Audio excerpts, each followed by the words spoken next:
Hi, I'm LA Wilshaw, and you're watching Inside Chat. Well, my very special guest today is Carlin and Red Bull Junior driver Liam Lawson. Well, welcome to Inside Chat, Liam. And first of all, happy birthday for last week. And thank you so much for joining me at such a late hour.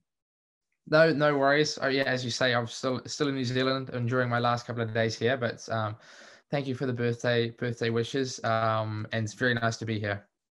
How does it feel to be out of your teenage years? You're 20 now, grand old age of Honest, 20. I know, and it actually did feel it's the first time I've had a birthday, and I felt older. Obviously, like over the recent years, people are asking how old I am, and I say 18 or 19, and they're like, "Oh, wow, you're so young." But now 20 does feel a bit older. Obviously not a teenager anymore. So, but yeah, no, I think it's a good age. Yeah, it is actually. Yeah, you sort of feel like you don't have people sort of don't do that and don't have that reaction anymore. So yeah, it's nice to. Sometimes it's nice to have a bit of a milestone age, isn't it? So as you said, you're on a completely different time zone at the minute, back in New Zealand at home, which is 13 hours ahead of us here in the UK. So it's very early for me, late for you. Have you been home for the duration of the winter break? Yeah, most of it. It was quite complicated to get into New Zealand, even though I'm a New Zealander. So it took 6 attempts at getting a MIQ sort of quarantine hotel spot. And then when I finally got one, I flew in straight after the Carlin testing that we did end of 2021.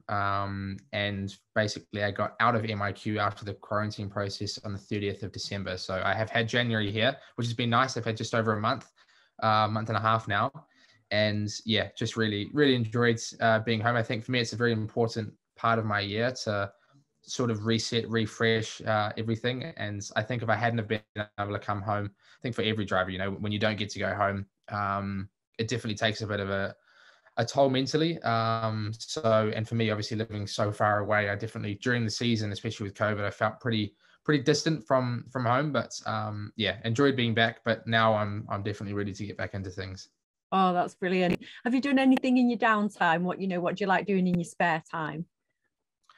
I did a lot of traveling throughout New Zealand, so catching up with family, friends, and I did a couple of demonstration runs in the Roden FZ, which is the Roden obviously on board as a support of me this year and from last year as well. So that was nice to show New Zealanders this really cool car. And as well as that, I did a bit of go-karting. So I did a couple of races, a couple of national races actually in a go-kart, which was cool. But otherwise, just been catching up with family and friends. Brilliant. Where were you? Where were the circuits? Where were you racing? So the first demonstrations we did were Highlands Motorsport Park, which is in the South Island. It's actually my favorite track probably on this planet. It's really cool. Very excited to drive. So that was cool to sort of go back there. I hadn't driven there in a while.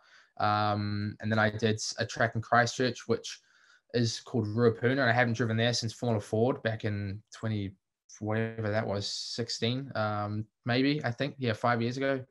So that was nice to go back there. And the go-karting events were just in Auckland and Hamilton. But yeah, they were also good to do because obviously go-karting as most racing drivers grew up doing it, it's nice to sort of go back to your childhood and actually race against some of the guys that I used to race against are still there. Yeah, you've definitely previously mentioned that Highlands is your favorite circuit. Why is it your favorite? I just think the sequence of corners, the way they sort of combine together, they really flow, and I think it has a bit of everything. It's a very exciting track to drive. I think one thing that you get from these older style circuits, tracks on the Formula One calendar like Suzuka and even Imola, places like that, where you don't have much runoff. Obviously, you make a mistake and you have to pay the price. And I think when you're driving, you get a different sort of buzz when you know that limit's there. And I think Highlands is a track that has a very risky limit, I guess. And as a driver, it's very exciting. It has three banked corners, has a bridge section that you go underneath, and then as you come back around, you actually go over that same bit of track, and the car gets air, so you get four wheels off the ground, which is not often that a track has a jump.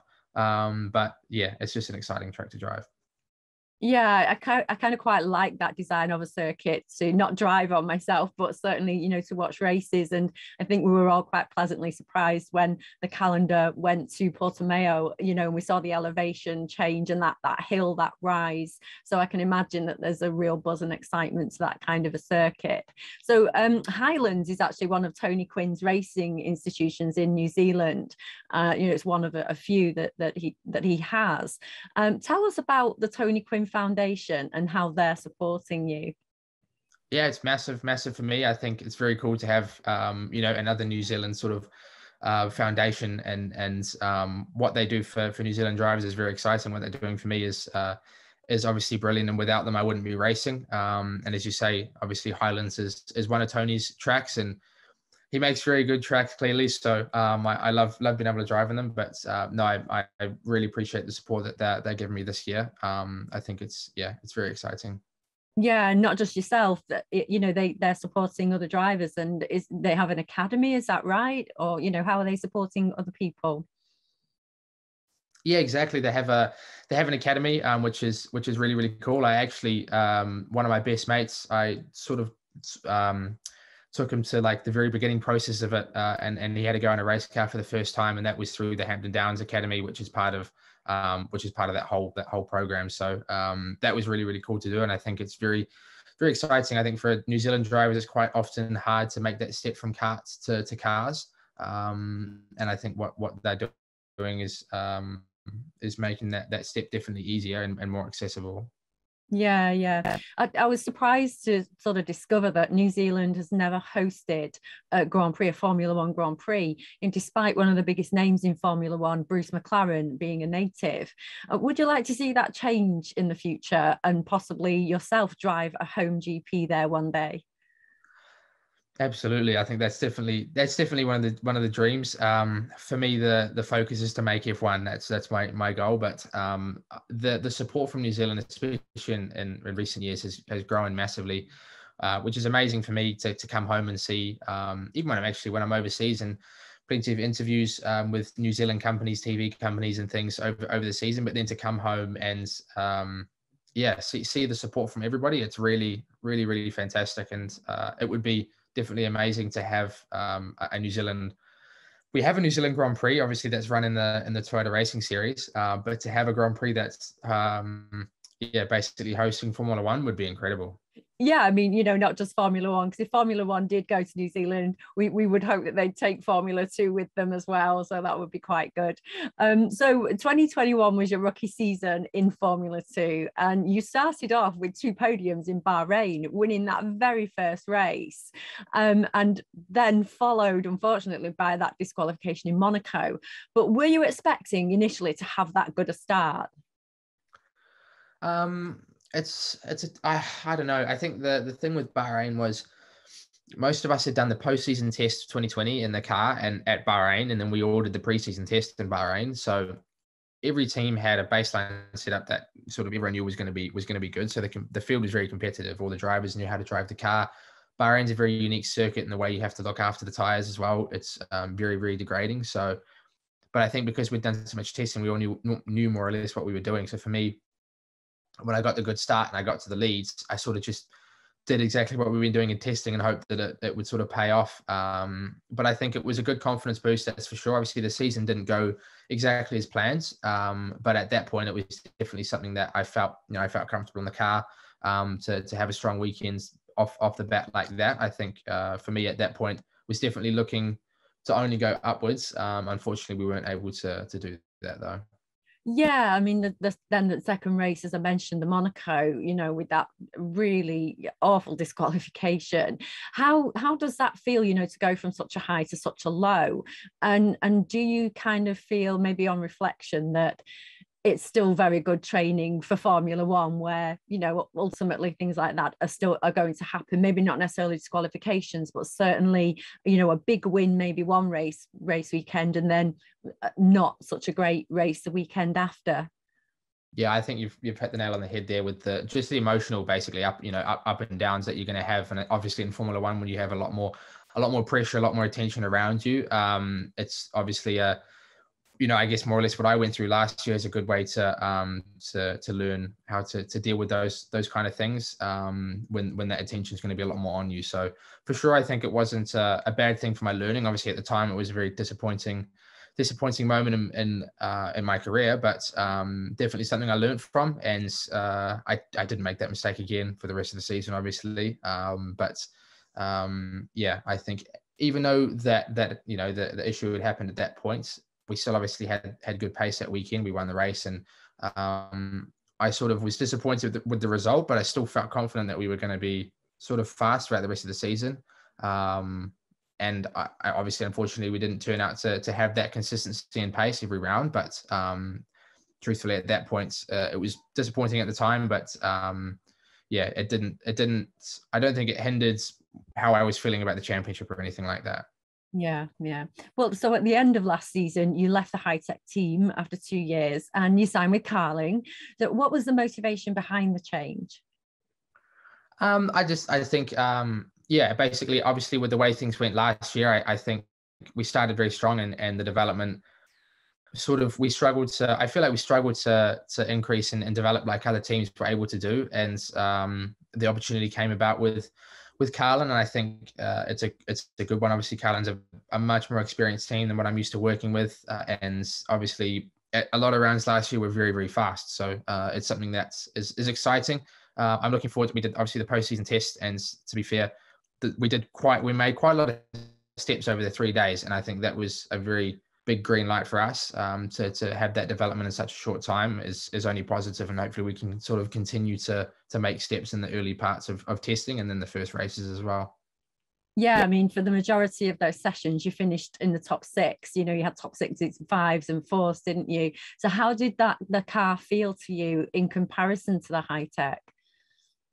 Obviously, without giving too much away, there's definitely differences, and it's surprising, to be fair, because obviously all the cars are the same, but every team has their own philosophies and how you want to drive the car and how you set them up. And it was interesting to go to Carlin because there's definitely differences than what I was used to, but at the same time, I think it's positive to be able to take sort of what I've learned from Hi-Tec and the way I drove the car last year. Obviously, I'm not going to be able to do the same thing this year, but there's definitely things I can take from that and what I learned from this new team, sort of maybe put them together a little bit and maybe find some gains. Yeah. Are you going to be going to the factory there at Carlin? What are your plans now between now and the test in Bahrain? Absolutely. I think that's definitely the goal. Obviously, it's positive for me this year. I still live in the UK, and obviously Carlin are based in the UK. So driving for a British team is going to be helpful for that, because it means that when I am home, I'll be able to visit and sort of do some prep with the team a lot more. Obviously, I'm only doing the one championship this year as well with no DTM, so I'll have the time that I'm not racing F2 will just be basically focused on preparing for the next F2 race, and that'll be gym training and obviously work with the team. Yeah, you did actually very, very well last season in the DTM. You almost won that championship, and you came a very close second. How was that for you? I think DTM was a very good learning experience for me. Not so much on obviously the driving of the car, because it's so different to Formula One and Formula Two and downforce aero single seater cars, but more dealing with working with a manufacturer was so different, and sort of being in a more professional role was something that I had to get used to, but sort of absolutely loved, and I felt like I learned a lot more working in that sort of environment when you're driving for a team that's when the team's working on their own manufacture of cars, their own, the development we can do is so much more. We turn up to the track with new parts, new things to try, and also as a driver being a lot more involved in that development was very exciting. So dealing with a lot more media as well, obviously a lot more exposure in DTM, and that was something that I had to get used to as well. But I think I learned a lot from it, and despite obviously the disappointing finish to the season, it's something I would still take a lot from. Yeah, that's definitely, again, something else that would probably benefit you more once you get to F1, the amount of media that you have to do. So obviously, you said it was a bit of a disappointing season last season with that ninth place finish. So what are your expectations this season of the Carlin team, and where do you expect to finish? I think I expect to be more prepared going into the start of the season. Obviously, we did have a good start last year, but to sort of obviously carry that on is the goal this year and start strong again. But I've only ever done a championship twice, once before, if that makes sense, and I did that in Formula 3. So, and I remember turning up for my second year and just feeling a lot more, without even doing anything, I just felt a lot more ready for what was for driving the car, for qualifying, obviously the very short procedures we have on the race weekends with that one practice session straight into qualifying. Having a season of experience is going to be, I think, very beneficial for that. So I'm looking forward to just feeling more comfortable and being more ready for what's coming. In terms of expectations on results, every driver's out there to win, and that's what we will be pushing to do. But it's more about taking it race by race, and however we start the season is more or less what either we'll have to build on or to maintain for the season. Yeah, I mean, I actually think that you will do very well this year, because last year was your rookie season, and I had to sort of remind myself that it was, because you did actually drive such a mature rate, every race last season. So, it'll be really great to watch you this season. So looking at the frequency of races this year, as you've mentioned now, they're a lot closer together. So there's no probable opportunity to do any other series anyway. Do you feel like you can gain a better momentum than last year and, absolutely become a championship contender? I think it's definitely the goal is obviously the championship, and having that year of experience is definitely going to help that. In situations last year where either things weren't going well or I had to make a decision, which potentially I made the wrong decision, it's something that obviously I'll hopefully have less of this year, and to fight for a championship, that's basically consistency is everything. So if we can minimize those little mistakes and be on top of them this year, that'll be golden. And obviously with the format change, I think I'm stoked about that. Is I think obviously having more races throughout the year, not such big gaps, and putting more focus on the feature race, the higher points race, is obviously is a better way as well. I think when you have 20 young, obviously drivers all trying to prove that they're the next Formula One driver. In reverse grid races, it gets pretty hectic. So I think having the one reverse grid race with the feature race is going to be beneficial. Yeah, I mean, I just as a fan watching, I feel a lot more comfortable, and it feels a lot more natural to have that feature race on the Sunday, on Formula One race Sunday as well. Does that feel the same to you as a driver? Yeah, I think so. Definitely. I think, as I said, it just puts more focus on the qualifying and because I think last year quite often you could, in some ways it benefited us at some points, but it definitely didn't help us in some races where you could get away with doing well in the reverse grid races and not have to qualify so well. And I think it should be more focused on qualifying how your speed is on that weekend, and obviously having more points in the feature race and having that focus on that Sunday race is going to be, I think going to be better. Yeah. So you're in the Red Bull driver program. And do you see yourself as a Formula One world champion within that Red Bull team? Do you have those dreams?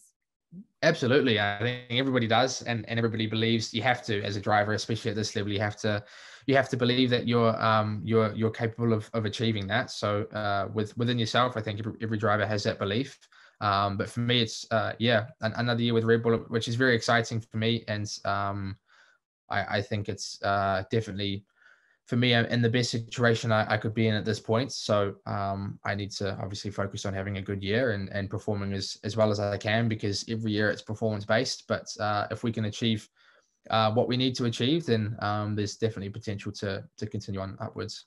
Yeah.